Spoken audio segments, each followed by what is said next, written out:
"What is this little black brat doing near my precious painting? Get her filthy hands away from it right now!" Mrs. Victoria Pemberton's venomous voice sliced through the elegant atmosphere of the Whitmore Mansion gallery.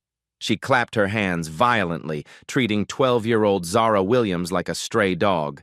"These people have no business being around fine art. Marie, control your child before she damages something valuable."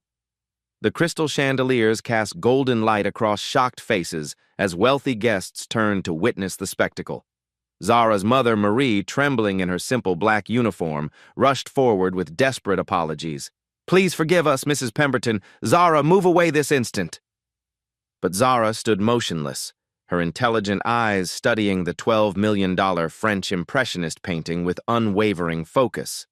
The room held its collective breath, waiting for the child to submit. Instead, words burst from her lips in perfect aristocratic French. "That painting is fake!" The gallery erupted in gasps. This dismissed child had just spoken flawless French and declared their masterpiece a fraud. But how could a 12-year-old maid's daughter possibly know something that million-dollar art experts had missed? Dr. Catherine Whitmore pushed through the stunned crowd, her heels clicking against marble floors. As the mansion's owner and a renowned art expert, she'd heard whispers about authentication concerns. But this? A child speaking perfect French about her prized acquisition? "Excuse me, little one," Dr. Whitmore said in French, kneeling to Zara's eye level. "What exactly did you just say?" Zara's voice trembled but remained clear as crystal. "The brushwork in the lower right corner is inconsistent with Monet's technique from 1894. The paint layering shows modern synthetic binders that weren't available until the 1950s. The crowd gasped again. Not only was this 12-year-old speaking flawless French, but she was using technical art terminology that most college graduates couldn't pronounce. Mrs. Pemberton's face flushed crimson. "This is ridiculous! A servant's child cannot possibly know anything about authentic French Impressionism." But Dr. Whitmore raised her hand for silence, her eyes never leaving Zara's face. "Continue, please. In English this time." "The signature placement is wrong, too," Zara continued, switching languages effortlessly. "Monet typically signed his Water Lily series in the bottom left, but this signature sits in the bottom right, and the canvas preparation." She paused, glancing nervously at her mother. "The ground layer shows machine preparation, not hand-prepared canvas like artists used in 1894. Dr. Whitmore's coffee cup froze halfway to her lips. These weren't lucky guesses. This child was articulating the exact concerns she'd been privately harboring for weeks. "Where did you learn these things?" Dr. Whitmore whispered. "I've been watching and reading for 12 years, ma'am. Every day when Mama works, I study the books in your library. I taught myself French and Italian to read the original art history texts." Marie Williams stepped forward, her hands shaking. "I'm so sorry, Dr. Whitmore. Zara has always been curious about the artwork, but I never thought she'd speak out of turn." Dr. Whitmore stood slowly, her mind racing. Had they really been harboring an untrained expert all these years? "Zara," she said quietly, "I think you and I need to have a very serious conversation." 2 hours later, the mansion's private library glowed with a warm lamplight. Coffee brewed in the corner while Dr. Whitmore watched Zara's eyes scan the towering bookshelves with practiced efficiency. "Show me what you know," Dr. Whitmore said simply, gesturing toward a stack of art books on her mahogany desk. Zara's small hands moved with surprising confidence, opening a heavy volume to a specific page. "This Caravaggio," she said in flawless Italian, "was painted during his exile in Naples, 1609. You can tell by the darker palette and the desperate energy in the brushstrokes." Dr. Whitmore blinked hard. The child had just identified not only the artist and period, but the emotional context behind the work. "And this one?" Dr. Whitmore pointed to another reproduction.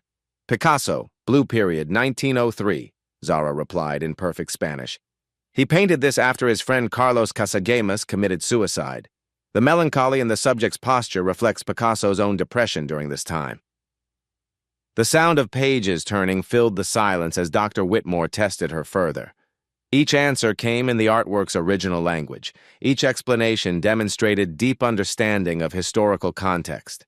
"Your catalog entry for the Degas Ballet series is dated by 3 years, Zara mentioned casually, pointing to a wall label. The costume styles and theater architecture place it in 1877, not 1874. Dr. Whitmore's hands trembled as she reached for her authentication files. Zara was correct. The error had been bothering her for months. "How long have you been studying my collection?" "Since I could read," Zara said softly. "Mama started working here when I was a baby. During her breaks, I'd sit in this library. The books became my teachers when I couldn't afford real ones." She gestured toward her phone, cracked and outdated. "I taught myself languages using free apps and library audiobooks. French first because so many art history texts are written in French. Then Italian for Renaissance studies, Spanish for Goya and Picasso, German for museum catalogs. Doctor." Whitmore watched the girl's voice change cadence with each language, her pronunciation flawless despite her humble circumstances. "I've noticed several authentication issues with recent acquisitions," Zara continued, her voice barely above a whisper. "But who would listen to a maid's daughter?" The weight of those words hit Dr. Whitmore like a physical blow. This brilliant child had been walking their halls for 12 years, observing, learning, developing expertise that rivaled graduate students, and they'd rendered her invisible. "What authentication issues?" Dr. Whitmore leaned forward, her coffee growing cold. Zara's eyes lit up as she described inconsistencies in 3 other recent purchases.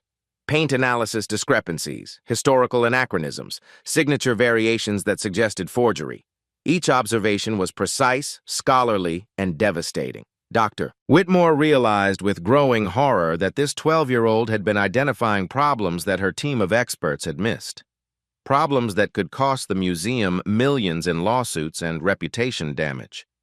"Zara," she said slowly, "you've been an untapped asset in this house for over a decade." The girl's shoulders sagged slightly. "I just love learning about art, ma'am. I never meant to cause any trouble." "Trouble?" Dr. Whitmore stood abruptly, pacing to the window. "You may have just saved us from the biggest authentication scandal in the museum world." Outside, the mansion's gardens sparkled under moonlight. Inside, a revolution in thinking was beginning. Dr. Whitmore turned back to face this extraordinary child who'd been hiding in plain sight. "Zara, I need to ask you something very important. Are you absolutely certain that the Monet is a forgery?" Zara nodded without hesitation. "I've been studying it for 3 months, every time Mama cleans that gallery. The technical evidence is overwhelming." "Then we need to call in authentication experts immediately," Dr. Whitmore said, reaching for her phone. "Because if you're right about this—" She paused, looking at Zara's determined face. "If you're right, this could expose something much bigger than one fake painting."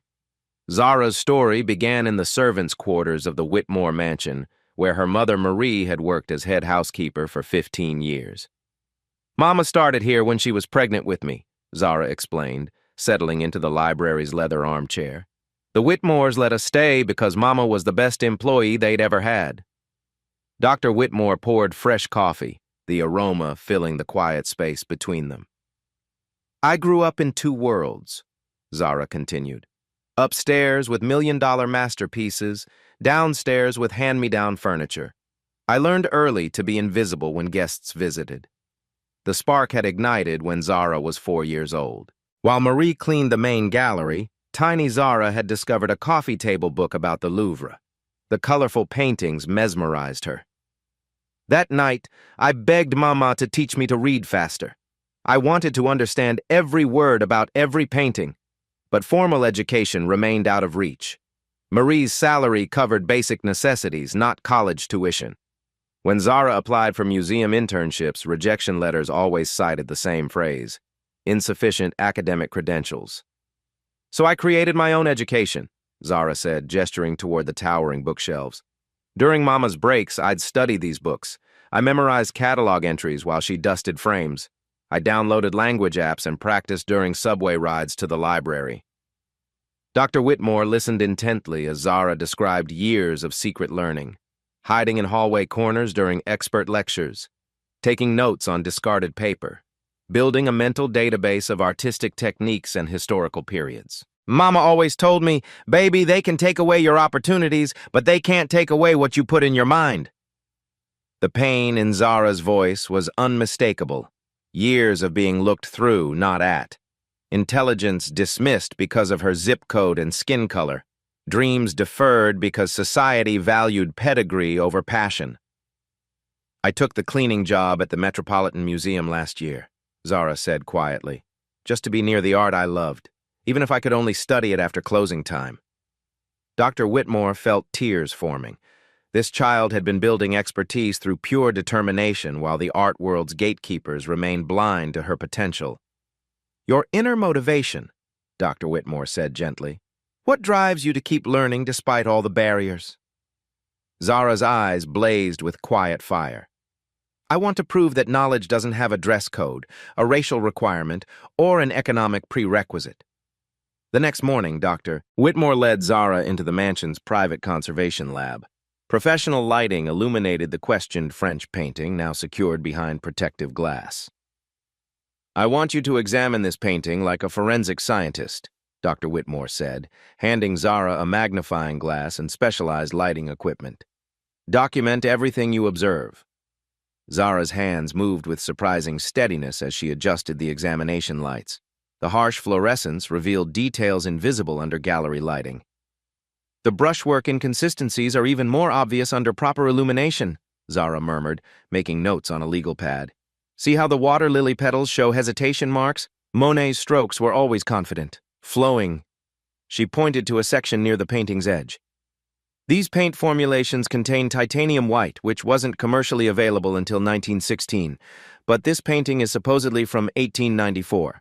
Dr. Whitmore watched intently as Zara documented each finding with scholarly precision. The girl photographed suspicious areas, measured brushstroke patterns, even identified anachronistic materials in the paint mixture. The canvas preparation is wrong too, Zara continued, her voice gaining confidence.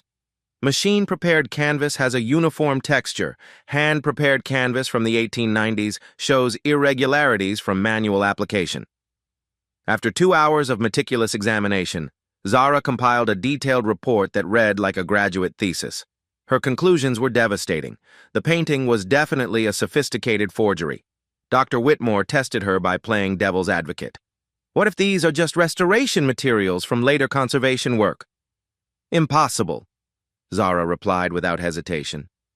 Restoration materials sit on top of original paint layers.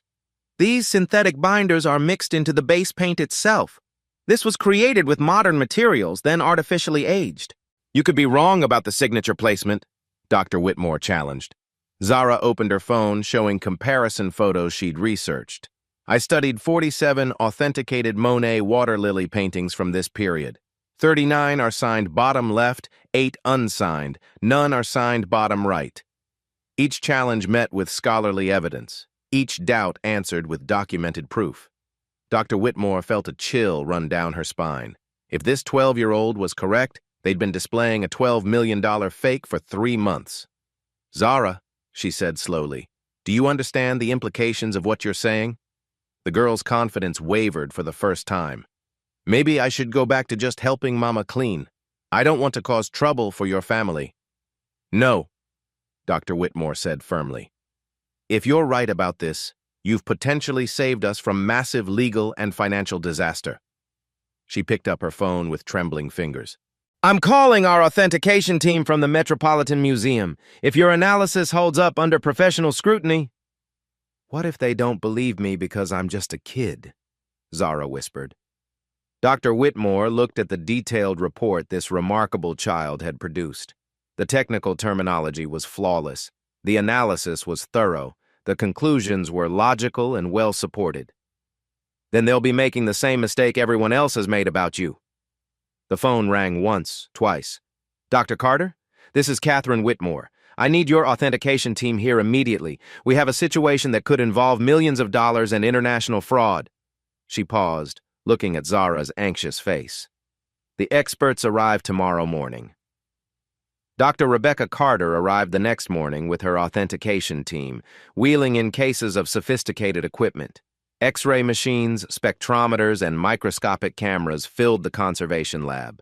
So where's this alleged expert who identified the authentication concerns? Dr. Carter asked, adjusting her wire-rimmed glasses. Dr. Whitmore gestured toward Zara, who stood quietly in the corner wearing her usual simple clothes. This is Zara Williams, our consulting specialist, who made the initial assessment. Dr. Carter's eyes scanned Zara from head to toe, her expression shifting from professional interest to barely concealed skepticism. She's just a child. What are her credentials? Where did she study? Demanded Dr. Martinez, the team's paint analysis expert. What university? What degree program? This is highly irregular, Dr. Carter continued, ignoring Zara completely. We can't base a professional authentication on observations from an unqualified minor. The other experts whispered among themselves, their voices carrying clearly across the lab. Probably just parroting something she overheard adults discussing. Children don't understand the complexities of art authentication. This is wasting valuable time we could spend on legitimate analysis. Zara felt the familiar sting of dismissal, the weight of being judged as worthless before she could prove her worth. Her mother's voice echoed in her memory. Show them your mind, baby.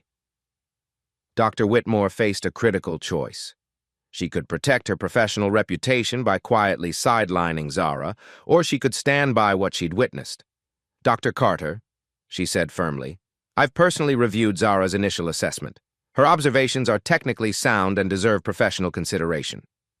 But she has no formal training, Dr. Carter protested. No accreditation, no institutional backing. How can we take art authentication advice from a 12-year-old? Instead of defending herself with words, Zara stepped forward and began speaking in flawless Italian about the painting's technical inconsistencies. Her pronunciation was perfect, her terminology precise. The room fell silent. She switched to French, discussing specific brushwork techniques that demonstrated deep understanding of Impressionist methods. Then German, referencing authentication standards from European museums. Dr. Carter's clipboard slipped from her hands. Where did you learn to speak like that? Dr. Martinez stammered. I taught myself, Zara replied simply. Knowledge doesn't require permission to exist. Dr. Carter recovered her composure quickly. Speaking foreign languages doesn't qualify someone for art authentication. This is still completely inappropriate. But her team members had begun listening to Zara's actual words instead of dismissing her based on age and appearance. The technical details were too specific, too accurate to be coincidental. Maybe we should hear what she's observed, suggested Dr. Park, the team's youngest member. Before we start our own analysis, Doctor, Carter shot him a withering look. We follow professional protocols, not childhood fantasies. But the damage to her authority was done. Zara's linguistic demonstration had forced them to acknowledge her intelligence, even if they resented doing so. Fine, Dr. Carter said coldly. But when our professional analysis contradicts these amateur observations, I expect a formal apology for wasting our time. Zara met her gaze steadily. I understand, ma'am, but the evidence will speak for itself. The tension in the room was thick enough to cut. Professional pride clashed with undeniable brilliance as the authentication team reluctantly began setting up their equipment. Would expertise overcome prejudice, or would institutional bias blind them to the truth? Within hours, Zara transformed from dismissed child to indispensable colleague. Her insights guided every aspect of the technical investigation. Focus the X-ray on the lower right quadrant, Zara suggested, pointing to specific areas she'd identified. The paint density variations will be most obvious there. Dr. Carter reluctantly adjusted the equipment. When the X-ray image appeared on screen, it revealed exactly what Zara had predicted. Inconsistent paint layering that screamed modern forgery. Incredible, Dr. Park whispered. She pinpointed the problem areas without any technical analysis. As the day progressed, Zara's language skills became crucial. She translated obscure French authentication texts, decoded Italian conservation notes, and explained German technical specifications that other team members couldn't understand. This marking here, Zara said, examining a microscopic signature with Dr. Martinez. It's actually Flemish, not French. The forger used the wrong language convention for this time period. Dr. Martinez looked through his own microscope and nodded slowly. She's absolutely right. Absolutely. I would have missed that completely. The authentication equipment beeped steadily as each test confirmed Zara's initial observations. Synthetic paint binders from the 1950s, machine-prepared canvas, artificially aged varnish. Every detail she'd identified proved accurate under scientific scrutiny. In 20 years of authentication work, Dr. Carter admitted grudgingly, I've rarely seen such a precise preliminary assessment. The team dynamics shifted dramatically. Instead of dismissing Zara, they began asking her opinion before proceeding with each test. Her pattern recognition skills helped them identify forger techniques they'd never encountered before. If this painting is fake, Dr. Park said during a coffee break, how many others might be compromised? Zara's ability to spot inconsistencies could help us identify an entire forgery network. The implications expanded beyond one painting. Zara's analysis suggested they were dealing with a sophisticated international operation targeting major collectors worldwide. Look at these brush pressure patterns, Zara explained, pulling up comparison photos on her cracked phone. This same hesitation technique appears in 3 auction listings from last month. Different artists, same forger. Dr. Whitmore watched in amazement as her team of experts deferred to a 12-year-old's expertise. Zara was being treated as the colleague she'd always been, just never recognized. The bigger picture is terrifying, Dr. Carter said, reviewing Zara's findings. If she's identified a pattern across multiple works, we could be looking at hundreds of millions in fraudulent sales. By evening, every test had validated Zara's initial assessment. The Monet was definitively fake, created by someone with extensive knowledge of Impressionist techniques but access to modern materials. This forger is highly skilled, Dr. Martinez concluded. Without Zara's observations, we might never have detected the deception. For the first time in her life, Zara experienced what it felt like to have her intelligence valued rather than dismissed. Her insights were documented, credited, and respected by professionals who'd initially refused to listen. The institutional impact is enormous, Dr. Whitmore told her team. We've had an expert in our midst for 12 years, uncredited and underutilized. Dr. Carter packed up her equipment with visible reluctance to admit error. Zara's analysis was more thorough than most graduate dissertations I've reviewed. As the authentication team prepared to leave, one question loomed larger than any technical finding. Who was behind this sophisticated forgery operation? The investigation is just beginning, Dr. Carter said, and we're going to need Zara's help to solve it. That evening, Dr. Whitmore stood alone in her office, staring at Zara's detailed authentication report spread across her mahogany desk. The technical precision rivaled work from PhD candidates. She confronted an uncomfortable truth. She'd been judging people by credentials rather than capability for her entire career. The next morning, Dr. Whitmore called an emergency meeting with the museum's board of directors. 12 distinguished members gathered around the polished conference table, their faces skeptical as she explained the situation. You're telling us that a 12-year-old child identified a $12 million forgery? Board Chairman Harrison raised an eyebrow. This sounds like publicity stunt nonsense. She has no formal degree, added Mrs. Foster, the Education Committee chair. No institutional training. This is completely unprecedented. What will our donors think? Demanded Mr. Richardson. We can't have children making authentication decisions for world-class artwork. Dr. Whitmore placed Zara's documented findings on the table. Talent doesn't require permission to exist. We've been blind to brilliance because we expected it to come in a particular package. She spread out technical photographs, analysis reports, and comparison studies. This work is more thorough than most professional assessments I've reviewed. But she's just a maid's daughter, Mrs. Foster protested. Society has educational standards for good reason. Society's standards nearly cost us $12 million, Dr. Whitmore replied sharply. While we were checking credentials, Zara was preventing institutional catastrophe. The board members examined the evidence reluctantly. Zara's analysis was irrefutable, her conclusions supported by multiple authentication tests. Dr. Whitmore put her reputation on the line. If this board doesn't recognize and nurture this extraordinary talent, I'll personally recommend Zara to the Metropolitan Museum, the Louvre, and every major institution that values ability over pedigree.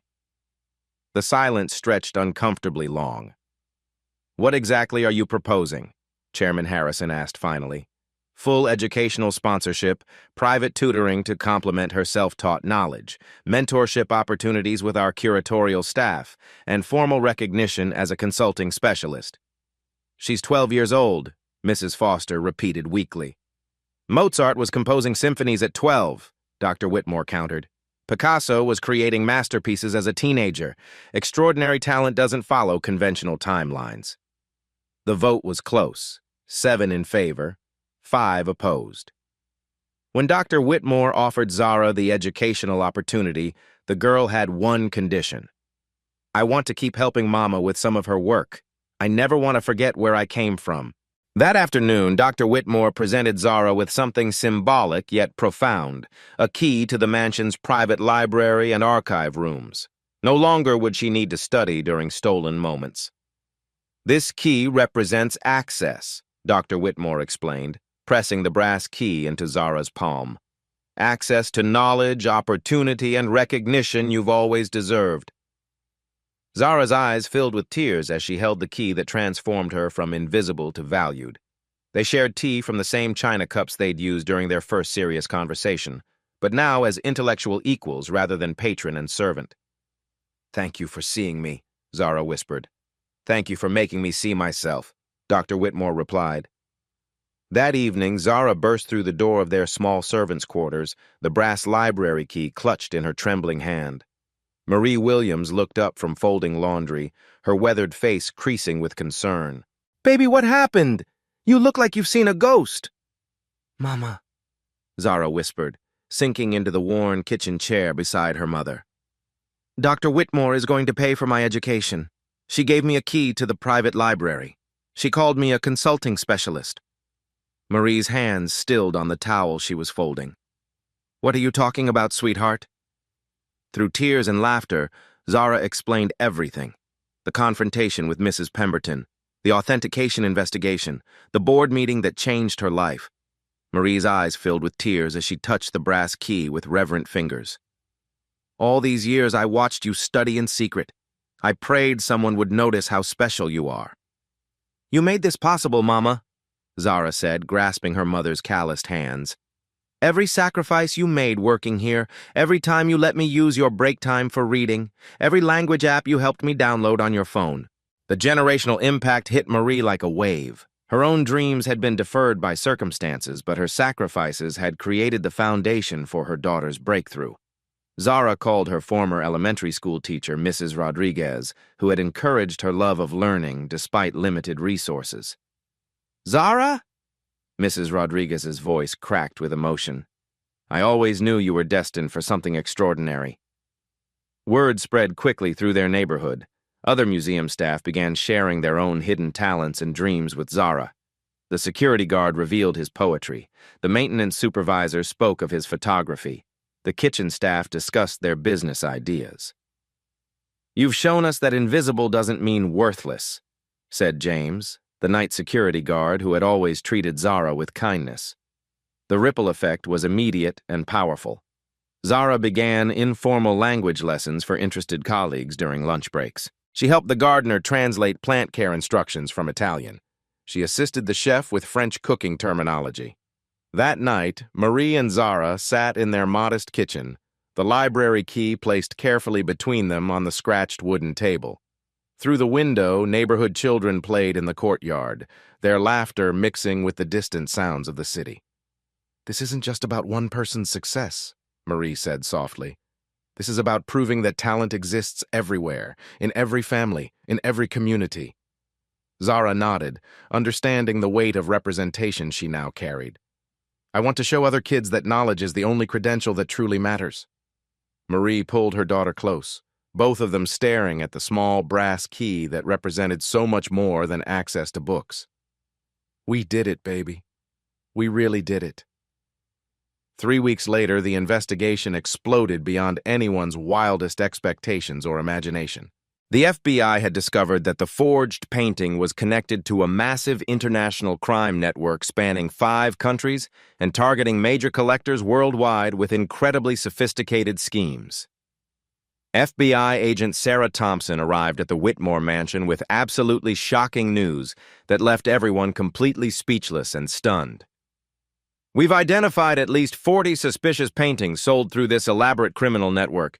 The total financial damage could easily exceed $200 million in fraudulent sales."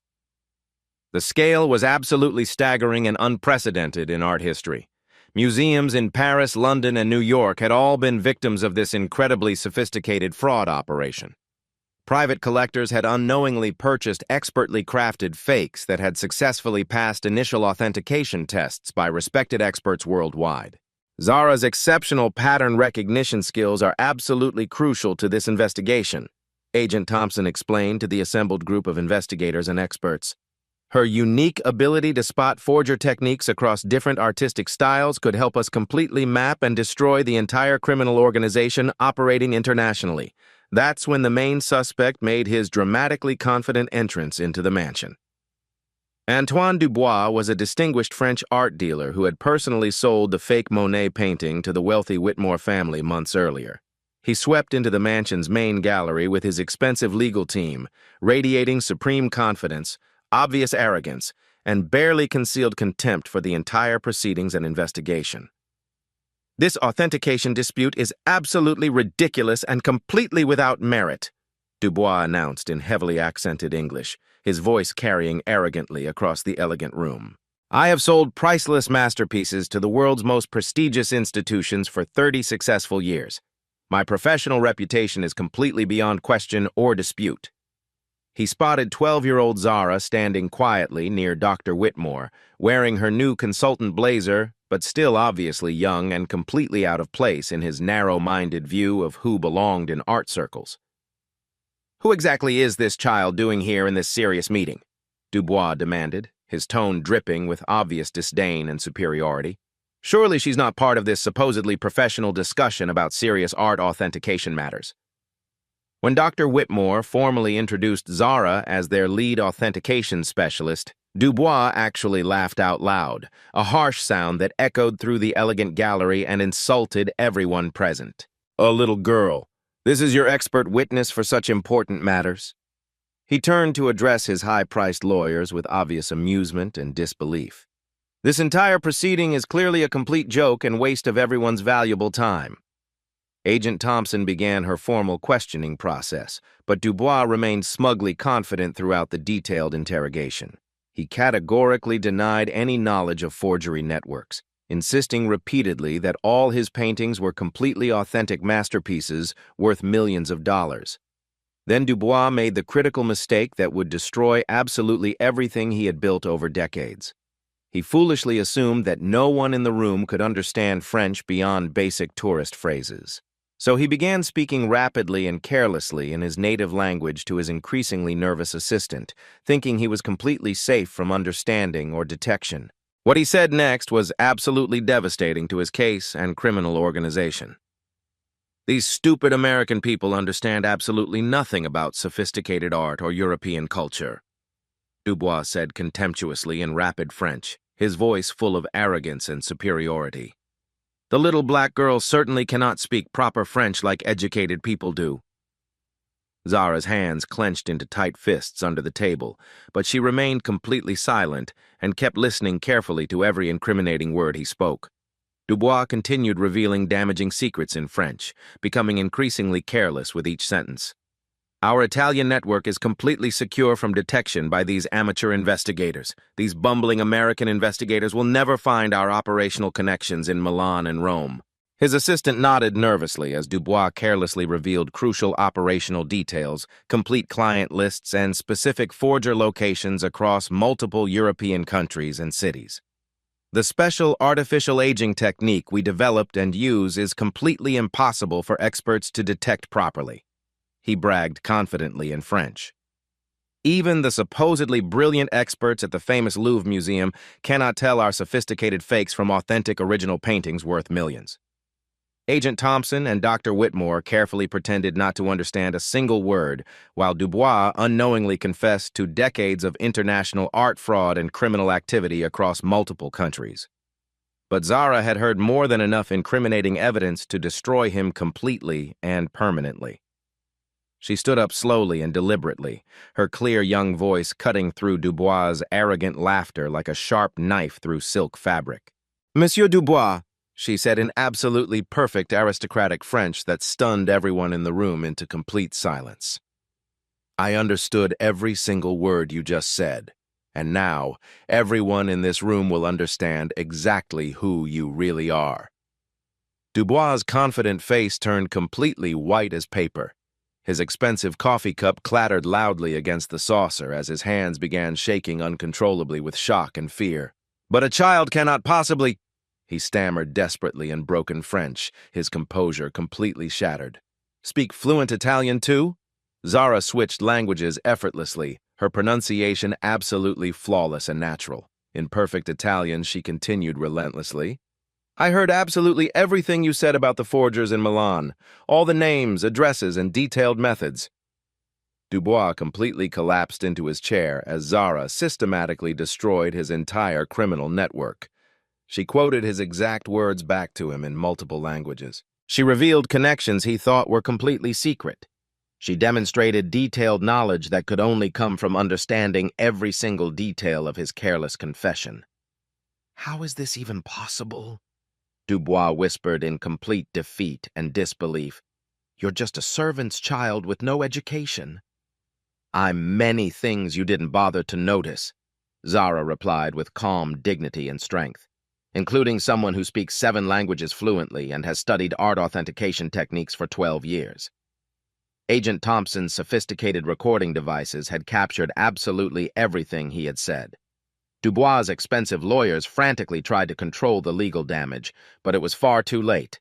He had systematically revealed his entire international criminal operation while foolishly underestimating a brilliant 12-year-old girl. Within minutes, FBI agents in 3 different countries were executing simultaneous raids based on detailed information Dubois had stupidly provided through his arrogance. "You completely destroyed everything I built," Dubois said, staring at Zara with a mixture of shock and grudging professional respect. "A child destroyed my 30-year criminal operation." "No," Zara corrected firmly and clearly. "Your own arrogance destroyed you. I just happened to be listening carefully when you thought no one could understand." The next morning, news vans lined the street outside the Whitmore mansion like a small army preparing for battle. Reporters from around the world had gathered for what would become the most watched press conference in art history. Satellite trucks stretched for 3 blocks as international media prepared to broadcast live to millions of viewers across 6 continents. Dr. Whitmore and 12-year-old Zara Williams walked side by side to the podium that had been set up in the mansion's main gallery. The same elegant room where Zara had been cruelly dismissed as worthless now buzzed with international media attention and respect from every corner of the globe. Zara stood confidently at the microphone where she had once been completely invisible to the art world. Gone was the scared child who had been violently shooed away from valuable paintings. In her place stood a remarkably poised young expert wearing professional attire, with official museum credentials clearly visible on her navy blazer. The visual transformation was absolutely remarkable to witness for everyone present. Same brilliant mind and extraordinary capabilities, but now in a completely different context with appropriate levels of respect and recognition from the international community. "Ladies and gentlemen of the international press," Dr. Whitmore began formally, "I want to introduce you to the remarkable person who single-handedly exposed the largest art fraud network in modern history. Zara Williams, age 12, our consulting authentication specialist." Camera flashes erupted rapidly as reporters from dozens of countries leaned forward eagerly with their prepared questions and recording devices ready to capture every word. "Zara, how exactly did you learn to speak so many different languages fluently at such a young age?" asked a seasoned journalist from the BBC, her voice carrying clearly across the crowded room. Zara's voice was remarkably clear and confident for someone so young. "I taught myself using library books and free phone applications over many years. I specifically wanted to read original art history texts in their native languages, because English translations sometimes miss critically important technical details that experts need to know." "What first made you suspicious of the expensive Monet painting that started this investigation?" pressed an investigative reporter from CNN, holding his microphone toward Zara with obvious interest and respect. I had been carefully observing it for 3 months during my mother's regular cleaning shifts in this gallery. The brushwork patterns and paint material compositions didn't match authentic Monet techniques from that specific historical time period in the 1890s. The detailed questions continued for over an hour with reporters from every major news organization. Zara answered each inquiry with impressive scholarly precision, switching effortlessly between multiple languages when international reporters asked questions in French, Italian, Spanish, and German. Video clips of her remarkable linguistic abilities spread across social media platforms within minutes of being filmed. The hashtag #TalentHasNoUniform began trending worldwide on every major platform simultaneously, reaching millions of people globally. Inspiring stories poured in from around the globe throughout the day. Other invisible experts shared their personal experiences of being systematically overlooked because of their jobs, age, racial background, or economic circumstances. Museum hiring practices became heated international discussion topics overnight on news programs worldwide. Then came the moment everyone had been anticipating with great interest and curiosity. Mrs. Victoria Pemberton approached the podium area slowly, looking deeply uncomfortable under the intense media scrutiny from cameras worldwide.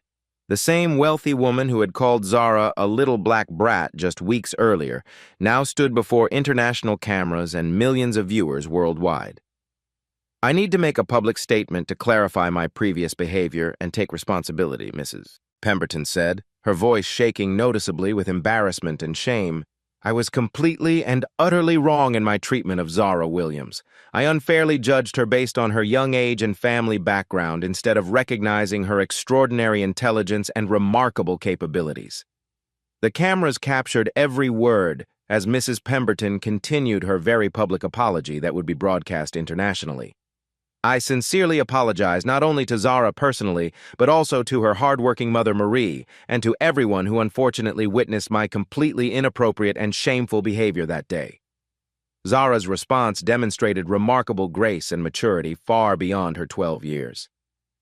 "Mrs. Pemberton, I genuinely appreciate your public apology and acknowledgement. But instead of focusing on personal apologies, I'd strongly prefer if you supported educational programs for kids who can't afford traditional private schooling opportunities." The international crowd murmured with obvious approval at her incredibly mature and forward-thinking response that impressed everyone present. Dr. Whitmore then made several groundbreaking institutional announcements that would permanently change art world practices forever across multiple institutions. The Whitmore Foundation is immediately creating completely new pathways for non-traditional experts to enter the professional art world. We're establishing substantial scholarship funds for working students and implementing progressive policies that value demonstrated knowledge over formal credentials alone. She paused dramatically before continuing with even bigger news that shocked the art world. "We're also extremely pleased to announce that several major museums worldwide have already begun comprehensively reviewing their hiring practices based on important lessons we've learned from Zara's extraordinary situation."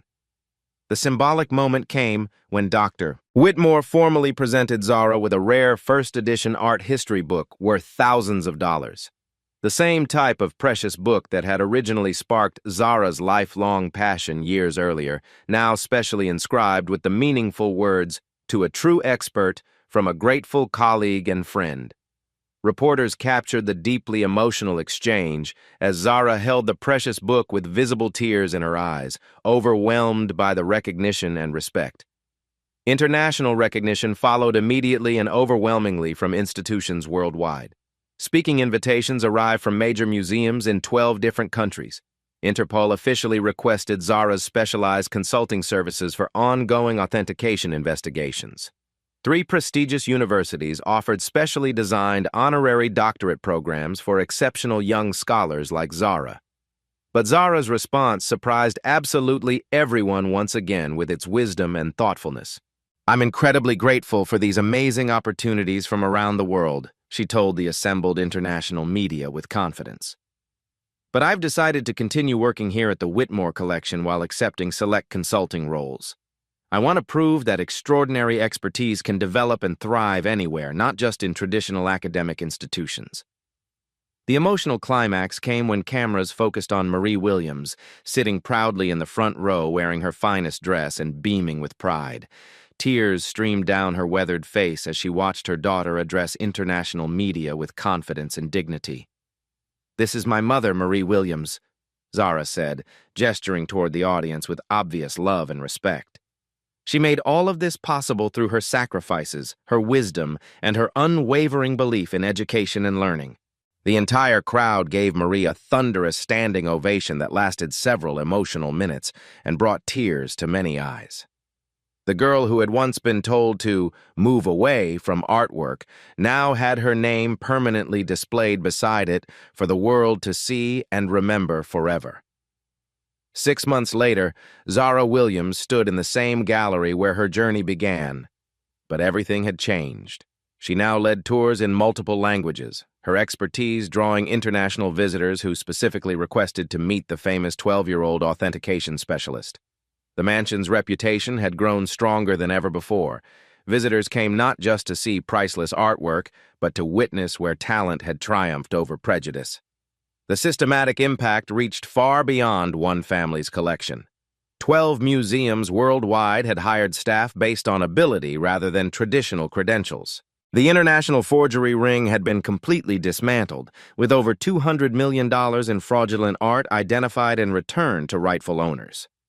Zara had enrolled in a specially designed part-time graduate program with the Whitmore Foundation covering all educational expenses. She was writing a groundbreaking book about authentication techniques that combine traditional methods with pattern recognition skills. But the most meaningful change was how other staff members had been empowered. James, the security guard, now led poetry workshops for visitors. The head gardener taught botanical illustration classes. The chef offered cooking lessons featuring international cuisine. "You showed us that everyone has hidden talents worth discovering," James told Zara as they walked through the gallery together. Zara had also begun mentoring young people from backgrounds similar to hers. Every Saturday, she held informal sessions for kids who couldn't afford private tutoring, teaching them that knowledge was the only credential that truly mattered. The universal message had become crystal clear through her story. Every workplace, every community, every family has invisible experts. People whose potential remains untapped because society judges by appearance, age, or economic status rather than actual ability. But Zara's story proved that brilliance exists everywhere, waiting for someone wise enough to recognize it. During her recent speech at the United Nations, Zara had challenged world leaders with a simple but powerful question. How many geniuses are we overlooking because they don't fit our narrow expectations? Museums worldwide were now creating programs to identify and develop internal talent. Educational institutions were rethinking admission criteria to focus on demonstrated ability rather than just test scores. Corporations were implementing new hiring practices that valued skills over pedigree. But real change, Zara knew, happened when individual people decided to see others fully and completely. "Tomorrow, I want you to notice the people around you who others might overlook," Zara said, addressing her online followers through a video that would reach millions. "The janitor who speaks multiple languages, the barista studying philosophy during breaks, the security guard writing novels. Ask yourself honestly, what brilliance are we missing because we're not really looking?" She paused, her young face serious but hopeful. "Think about someone in your life who might be underestimated. The quiet coworker who always has good ideas, the elderly neighbor with fascinating stories, the teenager everyone dismisses as troublesome. What would happen if you actually listened to them?" The response was immediate and overwhelming. Comments poured in from people sharing stories of hidden talents they'd discovered in unexpected places. Teachers talked about students who surprised them. Employers discussed employees who exceeded all expectations. Families celebrated relatives whose abilities had been overlooked for years. "Share this story if you believe talent comes in unexpected packages," Zara continued. "Comment about a time someone surprised you with hidden expertise. Let's start a movement of really seeing people for who they are, not what we assume they should be." The long-term initiatives inspired by her story were already showing results. The Zara Williams Scholarship Fund had provided educational opportunities for over 500 young people from underserved communities. Museums had established mentorship programs connecting experienced professionals with promising newcomers regardless of background. But the most important change was happening one conversation at a time, one moment of recognition at a time, one decision to listen rather than dismiss. As evening light streamed through the gallery windows, Zara sat at her desk surrounded by art books in 7 languages. Her mother's photograph sat beside her museum identification badge, a reminder of where she came from and how far they'd traveled together. Through the window, she watched visitors marvel at authentic masterpieces, protected by expertise that had emerged from the most unlikely place. Her phone buzzed with a message from a young boy in Detroit whose teacher had recognized his mathematical genius. Another notification showed a grandmother in rural Kentucky whose quilting patterns had been featured in a major art museum. The ripple effect continued spreading across the world, one person at a time. Zara smiled as she returned to her work, knowing that somewhere someone else was being seen and valued for the first time, because the most powerful truth she'd learned was beautifully simple. Brilliance doesn't need permission, it just needs recognition.